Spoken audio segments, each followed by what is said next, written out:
অনুরোধ করছি আপনাদেরকে যে আপনারা অবশ্যই এই মাহফিলে এসে উপস্থিত হন। ইনশাআল্লাহ নির্ভেজাল নিখুঁত কোরআন এবং হাদিসের আলোচনা হবে, আপনারা শ্রবণ করবেন, তার প্রতি আমল করবেন। ইনশাআল্লাহ আশা করা যায় আপনাদের জীবন ধন্য হবে। তো আসুন, পৃথিবীতে এত পাপ কেন? একটু ভলিউম দেওয়া যায় না? পৃথিবীতে এত পাপ অন্যায় কেন? আজ আমরা রাতের পর রাত, দিনের পর দিন হাজার হাজার পাপ আর পাপ গুনাহ করতে আছি, কোনো দ্বিধাবোধ নাই।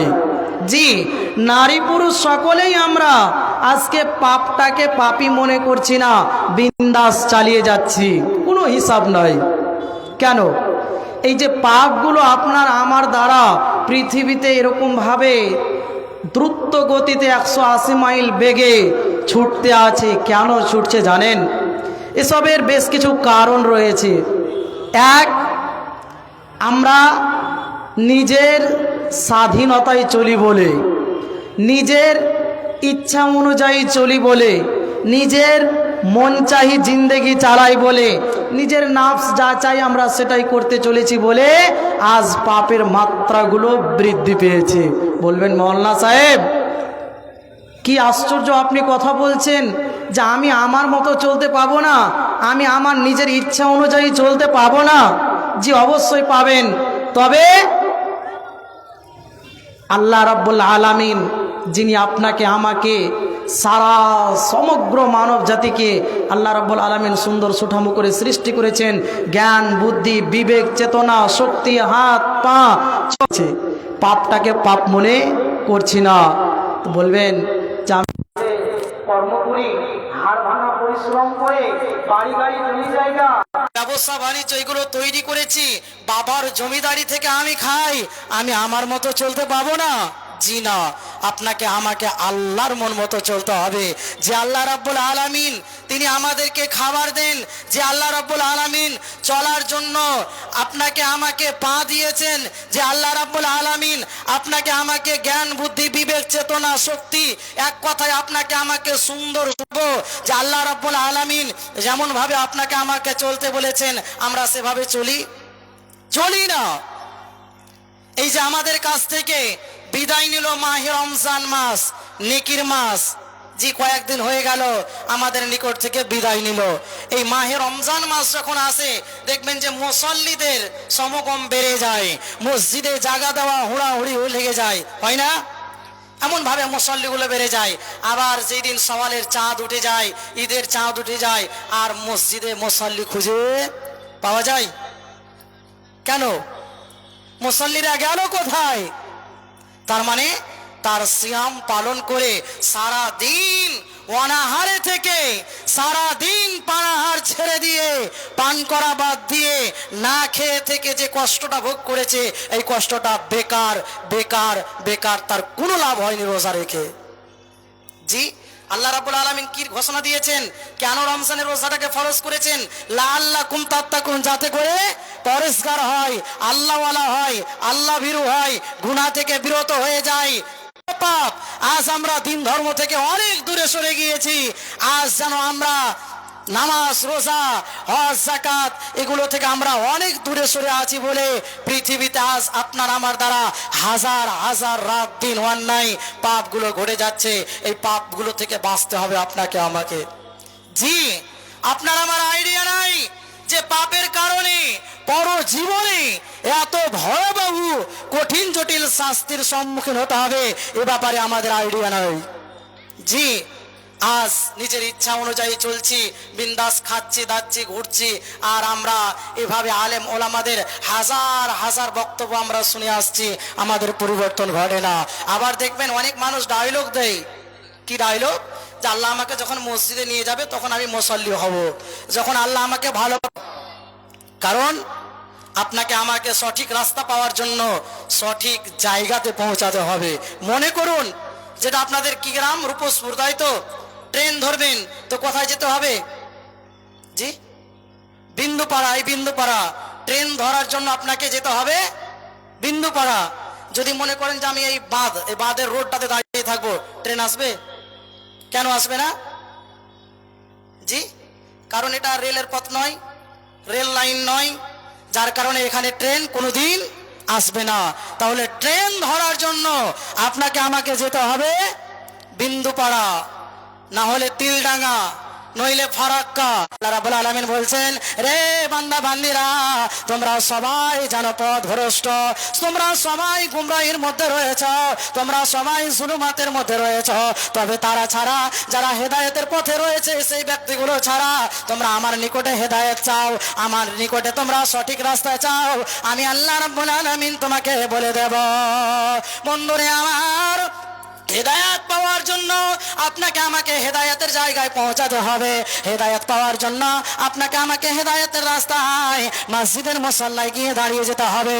আল্লাহ মহান, আল্লাহ সব চাইতে বড়, আল্লাহ সব চাইতে বড় মহান। মহান আল্লাহর ডাকে সাড়া দিয়ে মসজিদের মুসল্লায় গিয়ে দাঁড়িয়ে যাও, নামাজ কায়েম করে নাও। একটা আজানে 6 বার করে বলা হয় আল্লাহ মহান, আল্লাহ মহান, আল্লাহ মহান। মহান আল্লাহর ডাকে সাড়া দিয়ে মসজিদের মুসল্লায় গিয়ে দাঁড়িয়ে যেতে হবে। হাইয়া আলাস সালাহ, হাইয়া আলাল ফালাহ, এভাবে ডাক দেওয়া হয়, ওগো তোমরা নামাজের দিকে এসো, তোমরা কামিয়াবির দিকে এসো মাধ্যমে। তাহলে 30 বার একটা আজানে বলা হয় আল্লাহ মহান। রাত দিন 5 বার আজান হয় 24 ঘন্টায়, এই 5 বার আজানে 30 বার করে বলা হয় আল্লাহ মহান, আল্লাহ মহান, আল্লাহ মহান, আল্লাহ মহান। মহান আল্লাহর ডাকে সাড়া দিতে পারলাম না।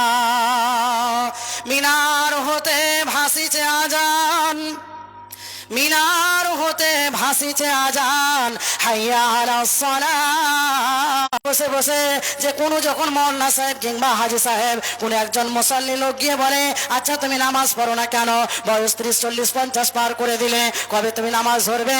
বলে যে আমাকে মসজিদে টানুক, আমাকে হেদায়েতের পথে আল্লাহ আমাকে হেদায়েত করুক, তখন আমি মসজিদে চলে যাব। বন্ধুরে আমার, এই আশা আকাঙ্ক্ষাটাই থেকে যাবে, আপনার কাজের কাজ কিছুই হবে না। আপনাকে হেদায়েত পাওয়ার জন্য, সঠিক রাস্তা পাওয়ার জন্য মসজিদের মুসল্লায় গিয়ে আমি মসজিদে ধরবো, জি এইরকমই থেকে যাবেন। যেমন বাঁধে দাঁড়িয়ে থাকবেন, ট্রেন আসবে না, ঠিক সেরকমই আপনি দোকানেই থাকবেন, হেদায়েত আপনার ভাগ্যে জুড়বে না, আল্লাহ আপনাকে হেদায়েত দেবে না যতক্ষণ পর্যন্ত আপনি হেদায়েতের রাস্তায় না আসবেন, ঘাঁটিতে যতক্ষণ পর্যন্ত আপনি না পৌঁছাবেন, অসম্ভব। অতএব ভাইরা মায়েরা বোনেরা আমার, আপনাকে আমাকে সঠিক রাস্তাটা নির্বাচন করতে হবে। কারণ আল্লাহ রাব্বুল আলামিন আপনাকে আমাকে জ্ঞান, বুদ্ধি, বিবেক, চেতনা, শক্তি দিয়ে আল্লাহ রাব্বুল আলামিন সৃষ্টি করেছেন। আর আপনি আমি ভালো মন্দটাকে পার্থক্য করতে পারবো না। পশুর থেকে আমরা নিকৃষ্ট। রাতের পর রাত, দিনের পর দিন হাজার হাজার পাপ, অন্যায় আজ আপনার আমার জীবনে ঘটে যাচ্ছে। যাক, আমরা পাপ থেকে বাঁচবো কি করে আপনি বলুন? আপনাদের মনের মধ্যে প্রশ্ন জাগবে যে আমরা শুনলাম যে এতক্ষণ পাপ, এইভাবে পাপগুলো ঘটে যাচ্ছে, পাপের মাত্রা আমরা বৃদ্ধি করে দিয়েছি, তো পাপ থেকে বাঁচবো কি করে, কি করে বাঁচা যায়? জি শুনবেন, পাপ থেকে আমরা কি করে বাঁচবো? হাজার হাজার লক্ষ লক্ষ পাপরে আল্লাহর ভয় নিয়ে এসো, তাকওয়া পরেশানিতা অবলম্বন করো, আল্লাহর ভয় তোমরা অন্তরের মাঝে নিয়ে এসো। আল্লাহ ইমানদারদেরকে বলছেন, হে ইমানদারেরা, যারা তোমরা মাঝে নিয়ে এসো। বলবেন যে মওলানা সাহেব, আল্লাহর ভয় অন্তরে এনে কি হয়? জি, আল্লাহ রাব্বুল আলামিন তিনি জানালেন, হে মুমিনেরা, ও ইমানদারেরা, তোমাদের প্রথম করণীয় হলো যে তোমরা তোমাদের অন্তরে আল্লাহর ভয় নিয়ে আসবে। যখনই আপনি আমি আল্লাহর ভয় অন্তরে নিয়ে চলে আসবো, আপনার আমার দ্বারা গুনাহগুলো ঘটবে না। আল্লাহর ভয়, তাকওয়া আপনাকে আমাকে ব্রেক করবে, রুকে দাঁড়াবে। যখনই গাড়ি চাপিয়ে দিই, তাই তো সাইকেল গাড়ি নিয়ে যখন আমরা রাস্তা দিয়ে যাই, মনে করেন যে একটা ছাগলের বাচ্চা চলে এলো সামনে, তো গাড়িটা চাপিয়ে দিই, কথা বলুন, কি করি আমরা? ব্রেক করি। ব্রেকের কাজ কি? দাঁড় করানো, চলে হয়ে যাওয়া, যাতে অ্যাক্সিডেন্ট না ঘটে যায়। বন্ধুরা আমার, সেরকমই হলো আল্লাহর ভয়, সেরকমই হলো তাকওয়া পরেশগারিতা। যখনই আপনি আমি অন্তরের মাঝে নিয়ে আসতে পারবো, আপনাকে আমাকে ব্রেক করবে, বাধা দেবে, রুখে দাঁড়াবে যে না না না, এটা করা যাবে না, এটা অন্যায়। যাদের ভিতরে আল্লাহর ভয় নাই তারাই যাবে। যাদের ভিতরে যে সকল লোক, নারী পুরুষ হাজার হাজার চলে যাবে। এই জালসাতে কয়টা লোক? 10, 15টা, 20টা লোক। জি, যদি সেখানে গানের যাত্রা হতো, জায়গা দেওয়া সম্ভব হয়ে যেত, হাজার হাজার নারী পুরুষ মুসলমানেরাও যেত। আরে বেধর্মীরা তো যাবেই, কিন্তু বেধর্মীদের সাথে যারা নামধারী মুসলমান, তারাও হাজার হাজার পৌঁছে যাবে। যারা পৌঁছে যাবে, জেনে নিতে হবে তার অন্তরে আল্লাহর ভয় নাই। একজন মুত্তাকি, আল্লাহওয়ালা, পরেশগার মানুষ, ঈমানওয়ালা, তাকওয়াশীল সে ব্যক্তি যেতে পারে না। কারণ তাকে বাধা দেবে, তাকে বলবে যে না, সেখানে যাওয়া যাবে না, সেখানে গেলেই গুনাহ ঘটে যাবে, পাপের কাজ ঘটে যাবে, অন্যায় ঘটে যাবে, সেখানে যাওয়া চলবে না, চলবে না। যার কারণে আল্লাহর ভয় নামক ব্রেক তাকে ব্রেক করবে, রুখে দাঁড়াবে, তাকে দাঁড় করিয়ে দেবে। আল্লাহর ভয় যদি অন্তরে থাকে, তাহলে আপনার আমার দ্বারা ব্রেক ফেলের মতো গুনাহগুলো ঘটবে না। তার মানে জেনে নিতে হবে, যাদের আমাদের হাজার হাজার রাতের পর রাত, দিনের পর দিন অন্যায় পাপ গুনাহগুলো ঘটে যাচ্ছে, জেনে নিতে হবে তাদের অন্তরে আল্লাহর ভয় নাই। যাদের আমাদের রাতের পর রাত, দিনের পর দিন হাজার হাজার লক্ষ লক্ষ গুনাহগুলো ঘটে যাচ্ছে, পাপগুলো ঘটে যাচ্ছে, কি আল্লাহ রাব্বুল আলামিন সূরা আল ইমরানের 135 নম্বর আয়াতে আল্লাহ তিনি জানিয়েছেন, ওয়াল্লাযীনা ইযা ফাআলু ফাহিশাতান আও যালামু আনফুসাহুম যাকারুল্লাহ ফাস্তাগফিরু লিযুনুবিহিম ওয়া মান ইয়াগফিরুয যুনুবা ইল্লাল্লাহ ওয়া লাম ইউসরিফু। জানতে পারে, শয়তানের চক্রান্তে পড়ে, শয়তানের ওয়াসওয়াসায় পড়ে তাদের কোনো একটা ভুল হয়ে গেল, আর ভুলটা যখন এসে জানতে পেরে গেল, সঙ্গে সঙ্গে যাকারুল্লাহ, আল্লাহকে স্মরণ করবে, ফাস্তাগফিরু লিযুনুবিহিম, আর নিজের কৃত অপরাধের কারণে আল্লাহ রাব্বুল আলামিনের দরবারে ক্ষমা প্রার্থনা করবে, আল্লাহর দরবারে ক্ষমা প্রার্থনা করবে, তওবা করে নেবে, ইস্তেগফার করে নেবে, আর বলবে আল্লাহ তুমি ছাড়া কেউ নাই যে আমার গুনাহগুলো ক্ষমা করে দিতে পারো। আর আল্লাহ গো, আমি আর নিজের গুনার জন্য, পাপের জন্য হটকারিতা প্রদর্শন করব না, নিজের গুনার জন্য আমি আর বাড়াবাড়ি করব না। আমি ওই ব্যক্তিগুলো, তাদেরকে আমি জীবনের পাপগুলোকে ক্ষমা করে দেব, দান করব, আমি এমন এক জান্নাত দান করব যে জান্নাতের নিচ দিয়ে ঝর্ণা দ্বারা প্রবাহন, সেখানে তারা চিরকাল খালিদিনা ফিহা, তারা ওই জান্নাতের ভিতরে চিরকাল চিরকাল চিরকাল অবস্থান করবে। শুধু তাই নয়, আল্লাহ রাব্বুল আলামিন সেখানে 1 দিন, 2 দিন, 5 দিন, 10 বছর, 20 বছর নয়, খালিদিনা ফিহা, সে জায়গায় চিরকাল চিরস্থায়ী থাকতে হবে, সে জায়গায় চিরকাল থাকবে তুমি। আল্লাহ বলেছেন, বান্দা বান্দিরা বলো, এটা কি আমার চমৎকার প্রতিদান নয়? নিশ্চয় আল্লাহর এটা চমৎকার প্রতিদান। তাহলে বোঝা যায় যে ইমানদার, আল্লাহওয়ালা, পরেশগার ব্যক্তিদের দ্বারাও অপরাধ, গুনাহের কাজ, পাপের চিন্তা ভাবনা করি না যে পাপের কারণে আমাকে কত বড় সাংঘাতিক শাস্তির সম্মুখীন হতে হবে। আপনার আমার আইডিয়া নাই যে পাপের জন্য আল্লাহ কত বড় শাস্তি দেবেন। জি, জীবনের জেনে রাখবেন, মানুষের জীবনে যদি সূরা লোকমানের 2 নম্বর রুকুতে, ইয়া বুনাইয়া ইন্নাহা ইন তাকু মিসকালা হাববাতিন মিন খারদাল ফাতাকুন ফি সাখরাতিন আও ফিস সামাওয়াতি আও ফিল। আল্লাহ রাব্বুল আলামিন তার কথা এত ভালো লেগেছে যে আল্লাহ কোরআন মাজিদের মধ্যে তিনি তুলে ধরেছেন। লোকমান হাকিমের কথা দ্বিতীয় রুকুতে দেখবেন বেশ কিছু উপদেশের কথা লোকমান হাকিম তার সন্তানকে বলে গিয়েছেন। এই উপদেশগুলো যদি আমরা ফলো ফি সাখরাতিন আও ফিস সামাওয়াতি আও ফিল আরজ, সেটা যদি আসমানে থাকে কিংবা জমিনে থাকে, জি আল্লাহ রাব্বুল আলামিন বলছেন, রে আমার প্রিয় সন্তান, তুমি জেনে রেখো তোমার জীবনে যদি সরিষার দানা পরিমাণ একেবারে ক্ষুদ্র থেকে ক্ষুদ্রতম যদি জীবনে পুণ্যের কাজ হয়ে যায় কিংবা নেকির কাজ হয়ে যায়, গুনাহের কাজ হয়ে যায়, বানিয়েছ যেই ঘরে মশামাছি কিছুই প্রবেশ করতে পারে না, তুমি এমন এক জায়গায় গুনাহের কাজ করে ফেলেছ কিংবা সামান্য নেকির কাজ করে ফেলেছ।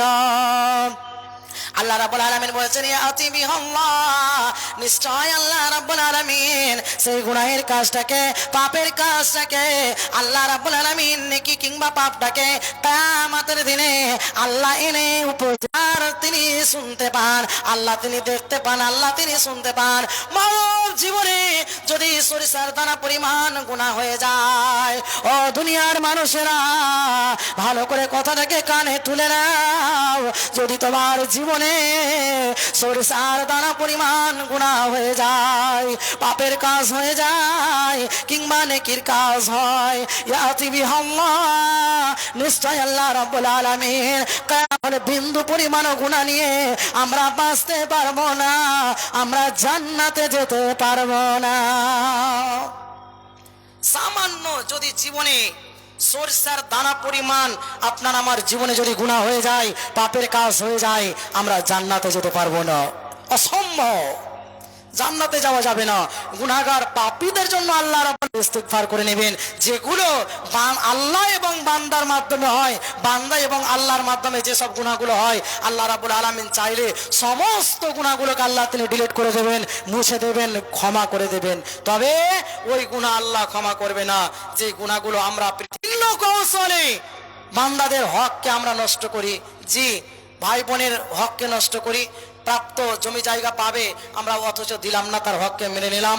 গায়ের ক্ষমতা আছে, শরীরের শক্তি পাওয়ার আছে বলে আমি একজন মানুষের প্রতি অন্যায়ভাবে নির্যাতন চালালাম, অন্যায়ভাবে জুলুম করলাম, অন্যায়ভাবে আমি অত্যাচার চালালাম, নানান প্রকার ভাবে আমি অপরাধ জুলুমগুলো আমি চালালাম। আমি এমন একজন ব্যক্তি, বেচারা বিদেশ থেকে গরিব মানুষ খেটে আসছিলেন, সামান্য কটা টাকা নিয়ে আমি মাঠের সামনে পেয়েছিলাম, ফাঁকা ময়দানে পেয়েছিলাম, তার সামনে ভোজালি ধরে তার কাছ থেকে টাকা পয়সাগুলো ছিনিয়ে নিয়েছিলাম। মানুষ, পৃথিবীতে আমি লোকদেরকে মারধর করতাম, পৃথিবীতে মানুষদেরকে তাদের প্রতি অত্যাচার জুলুম চালাতাম, মানুষকে অন্যায়ভাবে তার জমি জায়গা দখল করে নিতাম। সেই পর আজ কোথায়? আমার তো পাওয়ার কোনো কাজে আসলো না, আমার কোনো ক্ষমতায় আসলো না। মানুষ দুনিয়াতেই যে অত্যাচার জুলুম চালায়, মনে করুন এমন একজন ব্যক্তি, সে আল্লাহর ভয় এসে গেল যে আমি এতগুলো